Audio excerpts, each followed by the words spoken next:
मारा गया, शर्म नहीं है इनको, बच्चों को मार रहे गोली। तो अस्सलाम वालेकुम दोस्तों, उम्मीद करता हूं कि आप सब ठीक होंगे और मैं भी ठीक हूं। तो चलो बात करते हैं आज की वीडियो के बारे में।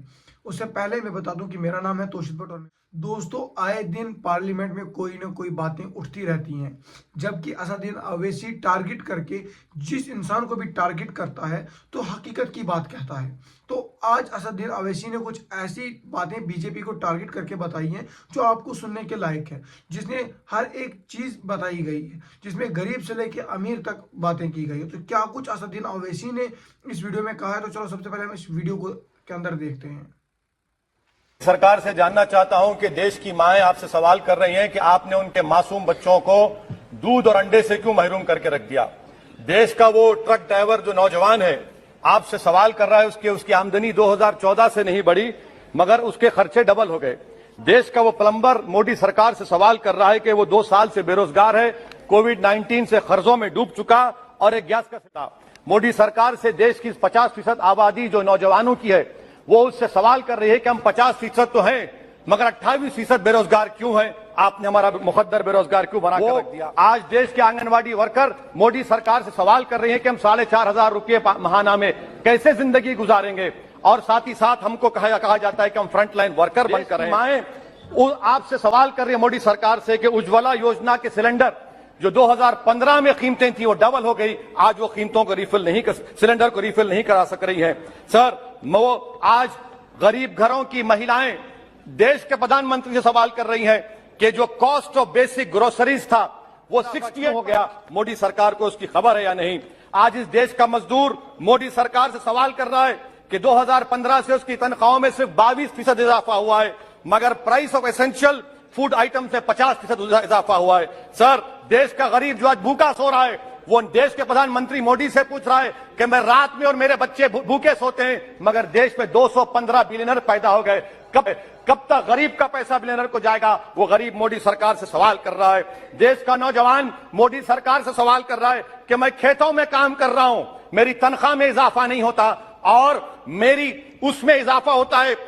PLFS सर्वे कहता है कि 42% से आज 45.6% नौजवान खेतों में काम कर रहे हैं। क्या मोदी सरकार जानती है कि नरेगा में फाइनेंशियल ईयर 22 में 8 महीने में 90 मिलियन लोग काम कर रहे हैं। क्या यह इकोनॉमी अच्छी है या इकोनॉमी की बर्बादी को बताता है? क्यों आपने अब तक 15 रियासतों को 4,700 करोड़ रुपये बकाया नहीं दिया नरेगा। सर वहीं पर एक फौजी टूटे दिल के साथ देश के प्रधानमंत्री से पूछ रहा है कि आखिर आपने 8 साल में देश की इकोनॉमी को बर्बाद कर दिया, इसीलिए आपने अग्निवीर को लाया। आज वो सिपाही का दिल टूटा हुआ है जिसने अपनी जवानी चीन और पाकिस्तान के फौजों के खिलाफ आंखें डालकर खड़ा हुआ था। आपने इकोनॉमी को बर्बाद कर दिया और अग्निवीर देश के नौजवानों को मुकद्दर बनाकर देश की सुरक्षा से आपने खिलवाड़ किया है। देश के मासूम बच्चे जो स्कूल को जाते हैं देश के प्रधानमंत्री से पूछ रहे हैं कि प्रधानमंत्री जी आपने हमारे किताबों पर पेंसिल पर पेन पर 18% GST क्यों लगा दिया। सर देश के इकोनॉमिक एक्सपर्ट्स प्रधानमंत्री से पूछ रहे हैं कि हमने कानून बनाया कि कंज्यूमर प्राइस इंडेक्स 2 और 6% के दरमियान होगा, आखिर क्यों वो 7% हो गया।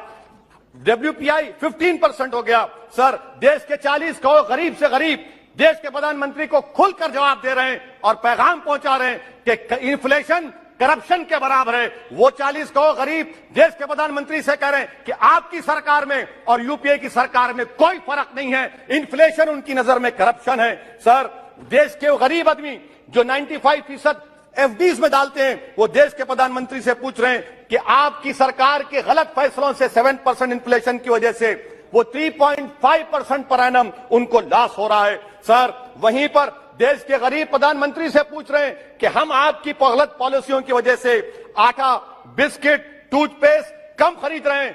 देश के वो लोग जो कर्जों पर घर और गाड़ी लिए थे उनके 1% लोन इजाफा हो गया क्योंकि आपकी तरफ से गलत पॉलिसियों की वजह से RBI ने 0.9% बढ़ाया तो बैंक्स ने 1% बढ़ा दिया। इस देश का किसान मोदी सरकार से पूछ रहा है कि 31 पैसे के लिए मुझे state bank of India NOC नहीं देता है मगर आपकी सरकार ने ऐसे बड़े बड़े डिफॉल्टरों को 1,45,240 करोड़ रुपए आपने राइट ऑफ कर दिए बैड लोन के लिए। देश का गरीब, देश के सर, आई एम कंक्लूडिंग, देश का गरीब देश के प्रधानमंत्री से पूछ रहा है कि आखिर वो कौन सा बड़ा सरमायादार है जिसका नाम ए से शुरू होता है, 14,000 करोड़ दिया जाता है, 12,000 करोड़ दिया जाता है, एनपीए होता है। ये कब तक ये स्कैम होगा?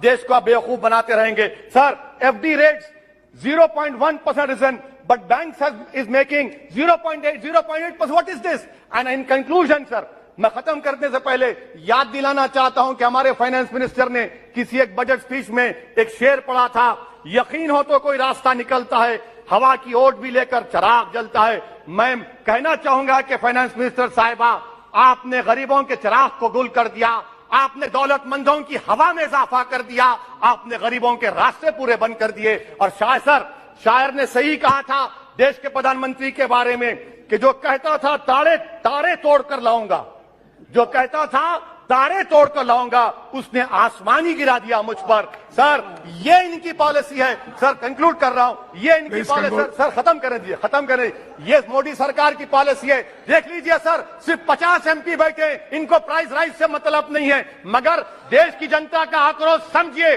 दोस्तों, देख लियो कि अपनी वीडियो, जिससे हम लोगों को मालूम होता है कि असदुद्दीन अवैसी एक जाहिद एक ऐसे इंसान है जो किसी से न डरते हैं। तो देखा ये भी होगा कि कुछ दिन पहले असदुद्दीन अवैसी पर टारगेट किया गया था कि असदुद्दीन अवैसी ने बीजेपी से पैसे पकड़े थे, जो कि कांग्रेस वालों ने उस पर एलिगेशंस लगाए थे। और उसके रिलेटेड भी एक वीडियो कल तक आ जाएगी, आप उस वीडियो को भी पूरा देख लेना। और उसको वीडियो को देखने के लिए आप मेरे चैनल को सब्सक्राइब करो। अगर आप लोगों को वीडियो ये वाली अच्छी लगी होगी तो लाइक कमेंट शेयर जरूर कीजिए, ताकि आने वाली आपकी